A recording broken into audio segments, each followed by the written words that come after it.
चर्म रोग किस ग्रह की वजह से होते हैं, आइए हम जानते हैं इस वीडियो में विस्तार से। भारतीय ज्योतिष में शरीर की चमड़ी का कारक बुध को माना गया है।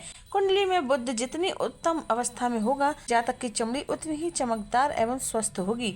कुंडली में बुध पाप ग्रह राहु, केतु या फिर शनि से दृष्टि में या फिर युति के साथ होगा तो चर्म रोग होने के पूरे आसार बनेंगे। रोग की तीव्रता ग्रह की प्रबलता पर निर्भर करती है। एक ग्रह दूसरे ग्रह को कितनी डिग्री से पूर्ण दीप्तांशों में देखता है या नहीं। रोग सामान्य भी हो सकता है और गंभीर भी। ग्रह किस नक्षत्र में कितना प्रभावकारी है, यह भी रोग की भीषणता बताता है, क्योंकि एक रोग सामान्य सा उभर कर आता है और ठीक हो जाता है, दूसरा रोग लंबा समय लेता है। साथ ही जातक के जीवन में चल रही महादशा पर भी निर्भर करता है। बुध की समस्या में त्वचा पर झुर्रियां पड़ जाना, कभी कभी त्वचा रूखी और खराब सी हो जाती है, त्वचा पर दाने आ जाते हैं और छोटे छोटे धब्बे से आ जाते हैं। आमतौर से उम्र के 8 से 20 वर्ष तक और 60 वर्ष के पश्चात बुध संबंधित समस्या ज्यादा देखने में आती है। मंगल रक्त का कारक है। यदि मंगल किसी भी तरह से पाप ग्रहों में ग्रस्त है, शत्रु राशिस्थ हो, नीच हो, वक्री हो, तो वह रक्त संबंधी रोग पैदा करेगा। मुख्य बात यह है, यदि मंगल बुध का योग होगा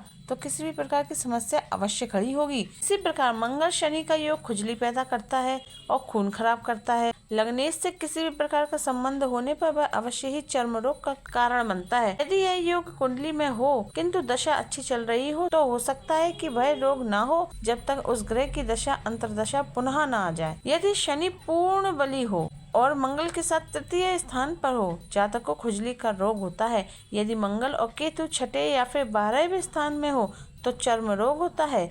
यदि मंगल और शनि छठे या फिर 12वें भाव में हो तो व्रण यानी कि फोड़ा होता है। यदि मंगल षष्ठेश के साथ हो तो चर्म रोग होता है।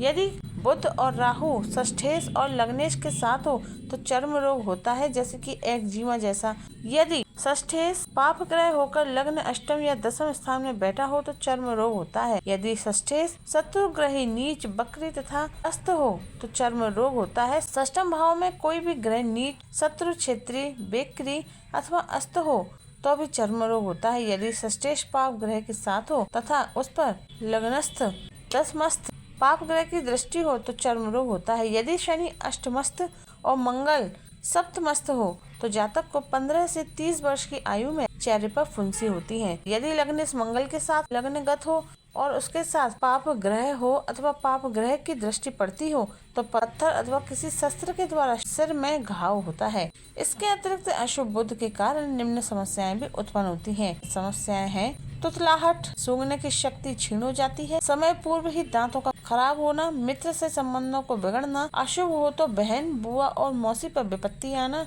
नौकरी या व्यापार में नुकसान होना, व्यर्थ की बदनामी होती है, हमेशा घूमते रहना, ज्यादातर पहाड़ी इलाकों में, कोने का अकेला मकान जिसके आसपास किसी का मकान न हो। बुध के कारण त्वचा की समस्या के उपाय। कुंडली में बुध के खराब होने के कारण त्वचा संबंधी जो समस्याएं होती हैं उनसे बचने के जो उपाय हैं वो है, रोज सुबह सूर्यदेव को जल अर्पित करें, ज्यादा से ज्यादा हरी सब्जियों का सलाद का सेवन करें, प्रभावित जगह पर नारियल का तेल लगाएं। अगर त्वचा की समस्या ज्यादा हो तो एक पन्ना पहने। अब आइए जानते हैं बुध के कारण कान से संबंधित, नाक से संबंधित और गले से संबंधित समस्या भी होती है। बुध बहुत कमजोर हो तो सुनने और बोलने में दिक्कत होती है, कभी कभी गला खराब हो जाता है और लगातार खराब ही रहता है। सर्दी जुकाम की समस्या हो सकती है, किसी खास तरह की गंध से एलर्जी होती है। बुध से कान, नाक और गले की समस्या के उपाय क्या है, आइए बताते हैं। रोज सुबह गायत्री मंत्र का जप करें या मन में दोहराएं। चांदी के चौकोर टुकड़े पर एम लिखवा कर गले में पहने। ज्यादा से ज्यादा हरे कपड़े पहने। रोज सुबह स्नान के बाद पीला चंदन माथे, कंठ